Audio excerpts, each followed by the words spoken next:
دیکھتا ہے کہ فلاں کے پاس گاڑی بھی ہے، فلاں کے پاس مکان بھی ہے، میرے پاس نہیں، فلاں کے بچے اعلیٰ تعلیم حاصل کر رہے ہیں، میرے پاس یہ چیز نہیں، جس کو قرآن کریم نے یوں بیان فرمایا، اس میں اللہ نے فرمایا لِيُزْلِقُونَكَ بِأَبْصَارِهِمْ، سڑی ہوئی نظروں سے دیکھتے ہیں لوگ، لما سمعوا الذکر، جب ذکر سنتے ہیں کہ فلاں نے مکان بنا لیا، فلاں کا کاروبار وسیع ہو گیا، تو اس کی بنیاد ہوتی ہے حسد۔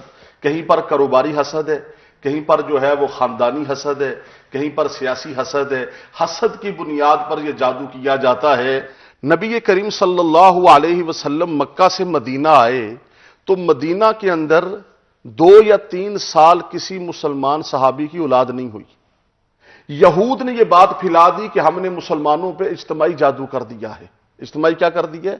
جادو کر دیا ہے۔ کچھ معاملات ہمیں اللہ پر بھی چھوڑنے چاہیے کہ اللہ کرنے والا ہے، نتیجہ اللہ کے حضرت ڈاکٹر علاج کرے تب بھی کوئی روحانی